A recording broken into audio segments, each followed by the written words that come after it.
દોસ્તો, આરબીઆઈની લેટેસ્ટ સૂચના મુજબ હવે પછી એટીએમમાંથી 500 રૂપિયાની નોટ ક્રમશઃ ધીમે ધીમે બંધ કરવામાં આવશે. એટલે કે આપણે સૌથી વધારે ઉપાડ 500 રૂપિયાની નોટોનો જ છે એટીએમમાંથી, એ ધીમે ધીમે બંધ કરવામાં આવશે. 31મી માર્ચ 2026 સુધીમાં બધી બેન્કોમાંથી 500ની નોટ 90% બંધ કરી દેવામાં આવશે.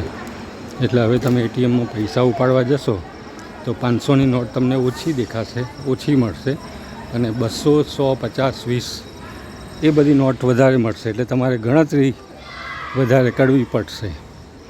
એટલે બીજો તો કોઈ નુકસાન નથી, પણ આપણો સમય થોડો વધારે જશે નોટોની ગણતરી કરવામાં, અને લેવડ દેવડમાં પણ સમય જશે, કારણ કે 500ની નોટોના લીધે આપણને અનુકૂળતા રહેતી હતી. તો દોસ્તો, આ મેસેજ બધાને શેર કરજો, એટલે તમે જ્યારે એટીએમમાં પૈસા ઉપાડવા જાઓ ત્યારે તમને બીજી કોઈ મુશ્કેલી પડે નહીં.